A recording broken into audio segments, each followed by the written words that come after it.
तो आज इस वीडियो लेक्चर में हम लोग पढ़ेंगे लाइसोसोम के बारे में। ठीक है, hope you all are doing good. Let's get started.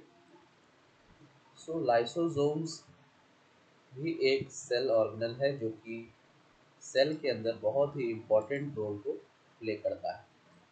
पिछले वीडियो लेक्चर में हम लोगों ने माइटोकॉन्ड्रिया के बारे में पढ़ा, उसके सारे फंक्शंस और डिटेल के बारे में हमने देखा। तो इस पर्टिकुलर वीडियो में हम लोग देखने वाले हैं लाइसोसोम्स। ठीक है, lysosomes are very important cell organelles. So सबसे पहले हम लोग इसके डिस्कवरी और डेफिनेशन के बारे में पढ़ेंगे। तो lysosome were first discovered by Christian D. Dewey. The scientist who discovered lysosome was Christian D. Dewey. और इन्होंने कब डिस्कवरी किया लाइसोसोम का? 1955। ठीक है, तो फ्रैक्शनेशन। ठीक है, तो सेल का जब फ्रैक्शनेशन गया, उसके अल्ट्रा स्ट्रक्चर को स्टडी किया गया, तो उसमें कई सारे सेल ऑर्गेनल्स दिखे। उनमें से आपका एक लाइसोसोम दिखा। He observe them under the electron microscope. So ऐसे स्ट्रक्चर्स जिन्हें हम लोग फ्रैक्शन करके पढ़ सके, वो हम लोग विदाउट इलेक्ट्रॉन माइक्रोस्कोप के हेल्प के हम लोग नहीं कर सकते हैं। और इन्होंने ही टर्म भी कॉइन किया आपका लाइसोसोम। ठीक है, कुछ टर्मिनोलॉजीज हैं लाइसोसोम को लेके, जैसे कि etymology which means lysis, breakdown of something और टू लूज, है ना। और सोमा का मतलब बॉडी। ठीक है, तो लाइसिस प्लस सोमा से मिल के बना है हमारा लाइसोसोम। ठीक है, स्ट्रक्चर्स की अगर बात करें तो ये स्मॉल वेसिकल्स होते हैं। ठीक है, विद सिंगल मेम्ब्रेन। और ये हमें याद रखना है कि लाइसोसोम में बस हमारा सिंगल मेम्ब्रेन ही प्रेजेंट होता है। ठीक है, it is not double membranous. इसके अंदर कई सारे हाइड्रोलाइटिक एंजाइम्स होते हैं। ठीक है, एसिडिक एंजाइम्स हैं जो कि बेसिकली सेल में जो चीज़ें होती है उन्हें रिमूवल और उन्हें डाइजेस्ट करने में हेल्प करते हैं। ठीक है, now moving to the next slide. Hope you are understanding. So lysosomes के अंदर जो एंजाइम्स हैं वो अराउंड 50 एंजाइम्स इसके अंदर पाए जाते हैं। जैसे कि उनमें हाइड्रोलेजेस हैं, जैसे acid phosphatase, sulfatase, protease, peptidase, nuclease, lipase, carbohydrates, carbohydrases. So these are all the enzymes present in the lysosome which basically helps in digesting things. Okay, so ये जो एंजाइम्स हैं, ऐसा नहीं कि सिर्फ एक ही प्रकार के लाइसोसोम में आपको देखने को मिलेंगे। लाइसोसोम भी कई प्रकार के होते हैं, depending on content, depending on function. ठीक है, तो हमें ये याद रखना है कि इसमें कई सारे एंजाइम्स होते हैं कि आप देख सकते हैं कि लाइसोसोम है और यहाँ पे आप देख सकते हैं किस प्रकार से वो एंजाइम्स को सेक्रेट कर रहा है। ठीक है, इस डायग्राम में, इस चित्र में आप देख सकते हैं कि इस लाइसोसोम से किस प्रकार से एंजाइम सेक्रेट हो रहे हैं और पर्टिकुलर चीज़ को डाइजेस्ट करने के लिए वो अपना काम कर रहा है। ठीक है, सो कैसे लाइसोसोम्स के अंदर एंजाइम और मीडियम एसिडिक होते हैं। सो लाइसोसोम्स के मेम्ब्रेन पे कुछ प्रोटोन चैनल्स होते हैं, प्रोटोन पंप्स होते हैं, जो कि प्रोटॉन्स को कंटिन्यूसली पंप करते हैं फ्रॉम आउटसाइड टू इनसाइड, जो कि बेसिकली आपके लाइसोसोम के अंदर एसिडिक मीडियम को बनाए रखता है। ठीक है, so now we are studying about protective membrane. So prevents enzyme from digesting the cell itself.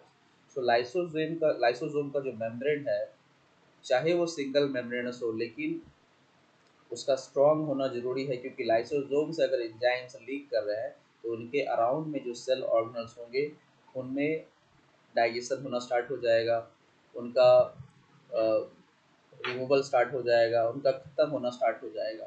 ठीक है, protected by glycosylation and cholesterol. ठीक है, fragile in absence of vitamins A and E and bile salts, cortisol hormones raise. So इन्हें हम लोग suicidal bag ही बोलते हैं because cell में कई ऐसे ऑर्गेनल्स होते हैं जिन्होंने जो फंक्शन करना बंद कर देते हैं, जो कि बस सेल के अंदर एज ए डेड और सब्सटेंसेस प्रेजेंट है। तो ये लाइसोसोम्स हैं जो कि अपने हाइड्रोलाइटिक एंजाइम्स को रिलीज करते हैं और उन्हें किल करने में हेल्प करते हैं। ठीक है, इनके पास मेम्ब्रेन, इनका जो मेम्ब्रेन है उनमें सेल्फ रप्चर होने की कैपेसिटी है जब भी हाइड्रोलाइटिक एक्टिविटीज़ को परफॉर्म करने की रिक्वायरमेंट होती है। शेप और प्रेजेंस की बात करें तो जनरली अराउंड 0.2 टू 0.8 माइक्रोमीटर के इनका आपका साइज होता है, जो कि ग्रो करके बड़ा होकर आपका 5 माइक्रोमीटर तक भी पहुंच सकता है। So these are found in almost all animal cells. लगभग सारे एनिमल सेल्स में आपको मिलेंगे except the RBC. Okay. In plants and fungi, vacuoles take over lysosome function. So plants में fungi में एक बड़ा सा वैक्यूल होता है जिसके अंदर कई सारे मिनरल्स, फ्लूइडिक पार्ट्स होते हैं।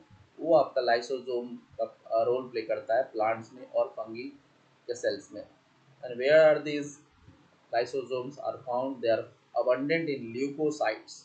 ल्यूकोसाइट्स जो कि एक तरह का इम्यून सेल्स है ना, उनमें ऐसे एंजाइम्स पाए जाएंगे, ऐसे एक्टिविटीज़, हाइड्रोलाइटिक एक्टिविटीज़ आपको देखने को मिलेगी।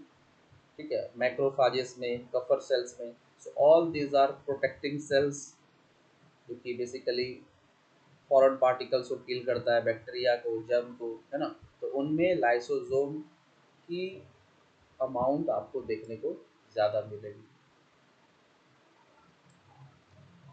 So now we are going to discuss about its origin. तो ये फॉर्म कैसे होता है? So you can look in this diagram कि किस प्रकार से एंडोप्लाज्मिक रेटिकुलम से एक लाइसोसोम का फॉर्मेशन हो रहा है। ठीक है, सो ये इसका फॉर्मेशन एक आपका आपका मतलब कि एंडोप्लाज्मिक रेटिकुलम और गोल्गी कॉम्प्लेक्स दोनों मिलके इसका फॉर्मेशन करते हैं, form by joint activity of ER and Golgi.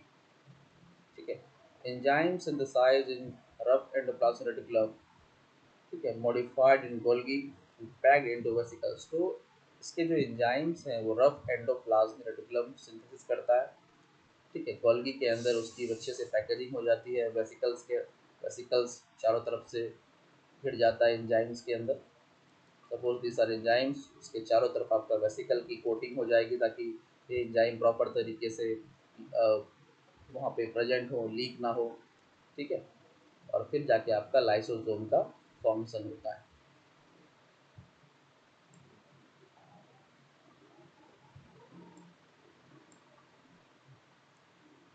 So types of lysosomes, एक है आपका primary lysosome, secondary lysosome,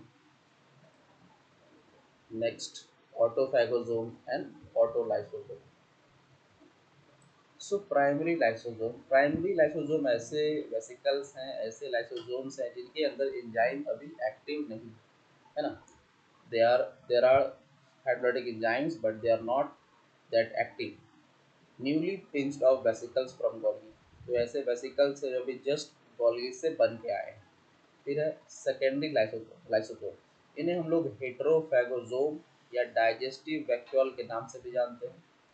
actually ये फॉर्म कैसे होता है, जो ऑलरेडी एग्जिस्टिंग लाइसोसोम है उनके साथ ही फ्यूज करके बनता है आपका सेकेंडरी लाइसोसोम। ठीक है, इनके अंदर जो एंजाइम्स होते हैं वो एक्टिव होते हैं, active side of digestion, after digestion nutrients are absorb, है ना। तो ये दो तरह के हमने लाइसोसोम पढ़े, एक है आपका प्राइमरी लाइसोसोम, दूसरा है सेकेंडरी लाइसोसोम।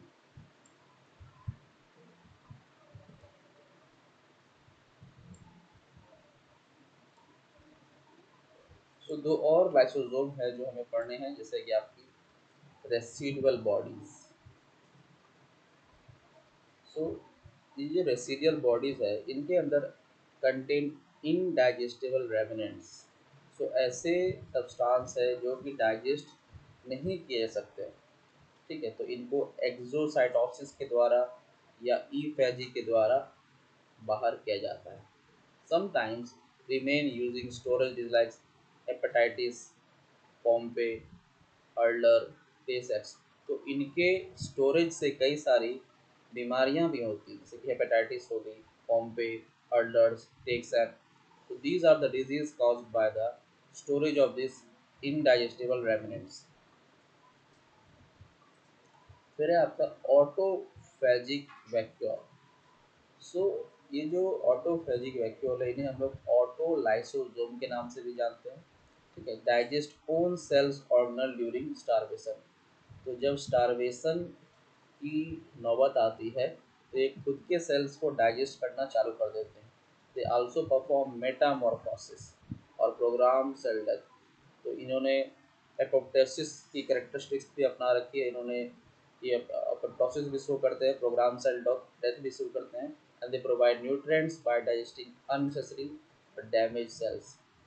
सो जो अननेसेसरी डैमेज सेल्स हैं, है ना, उन्हें डैमेज करके ये बाकी अदर पार्ट्स को न्यूट्रिएंट्स प्रोवाइड करते हैं। So these are the four types of lysosome. एक है आपका प्राइमरी लाइसोसोम, दूसरा सेकेंडरी लाइसोसोम, तीसरा रेसिडुअल बॉडीज या ऑटोलाइसोसोम, जिसे हम लोग रेसिडुअल बॉडीज ही बोलते हैं, और फिर आपका ऑटोफैगोसोम।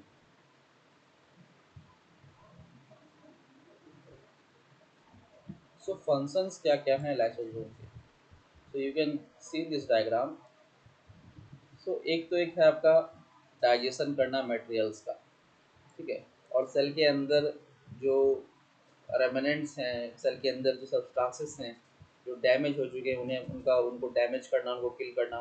और सेल के बाहर जो मॉलिक्यूल्स है, जो सब्सटेंस है, उनको डाइजेस्ट करना।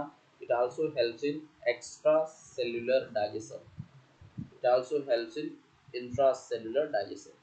So digest endogenous and exogenous substances inside the cell। तो सेल के अंदर जो एंडोजिनस एक्सोजिनस सब्सटेंसेस फॉर्म हुए हैं, उनको डैमेज करना, डाइजेस्ट करना, ठीक है। Extra cellular digestion. So extra cellular digestion के दौरान ये लाइसोसोम्स अपने एंजाइम्स को रिलीज करते हैं in certain conditions. Example, inflammation, अगर कोई तरह का इन्फेक्शन हो गया है, इन्फ्लामेशन हो चुका है, तो these lysosomes will release enzymes, hydrolytic enzymes, which will normalize the inflammation। फिर है आपका autolysis. So self digestion of cell organelles. So अगर सेल के अंदर कोई सेल ऑर्गेनल डैमेज हो गया है तो उसको किल करना, डैमेज करना, जैसे कि हमने पढ़ा। फिर responsible of disappearance of larval structures in Metamorphosis.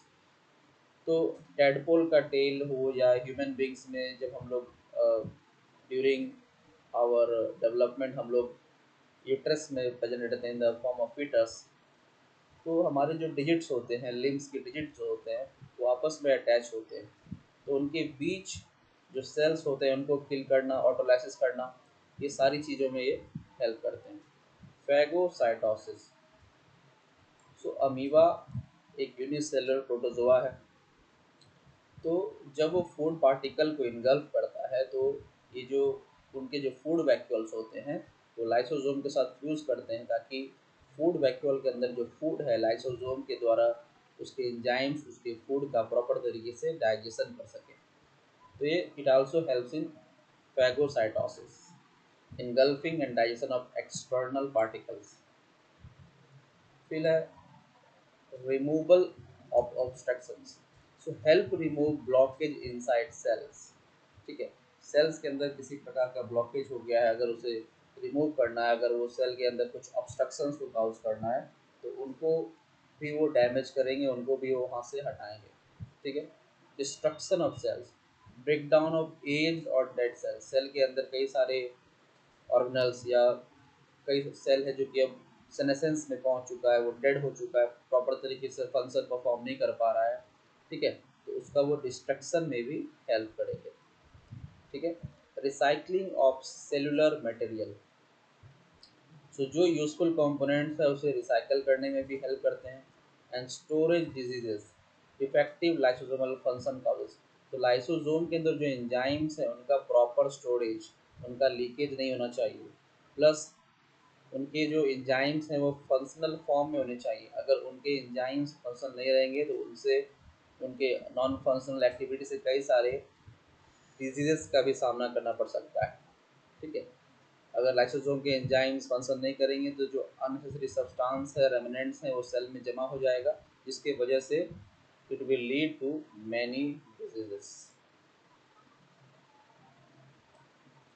Disposal of useless cells. ठीक है, जो सेल्स अब काम के नहीं हैं, वो यूजलेस हो चुके हैं, उनका प्रोग्राम सेल डेथ कराना। थायरॉक्सिन हार्मोन के रिलीज में भी आपका ये रोल प्ले करता है।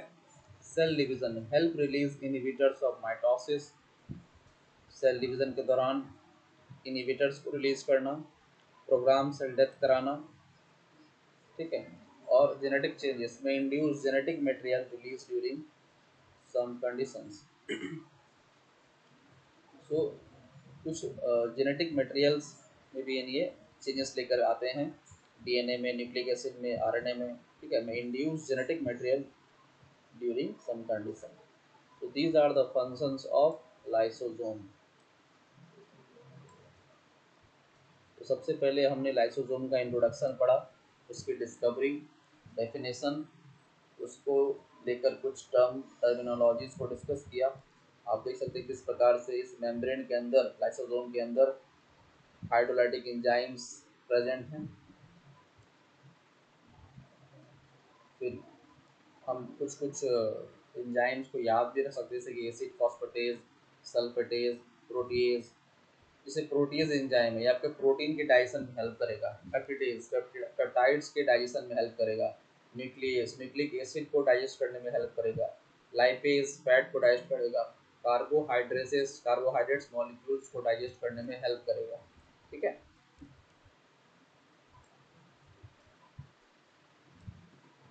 फिर हमने उसके मेम्ब्रेन के बारे में पढ़ा, शेप एंड इट्स प्रेजेंट, उसके शेप के बारे में, उसके प्रेजेंस के बारे में, कहाँ पाया जाता है, कौन से सेल में उसका फंक्शनल रोल है, ओरिजिन, उसका फॉर्मेशन कैसे होता है।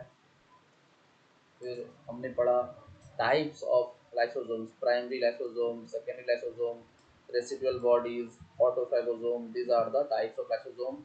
और फिर हमने उसके सारे लाइसोसोम्स के फंक्शन भी पढ़े।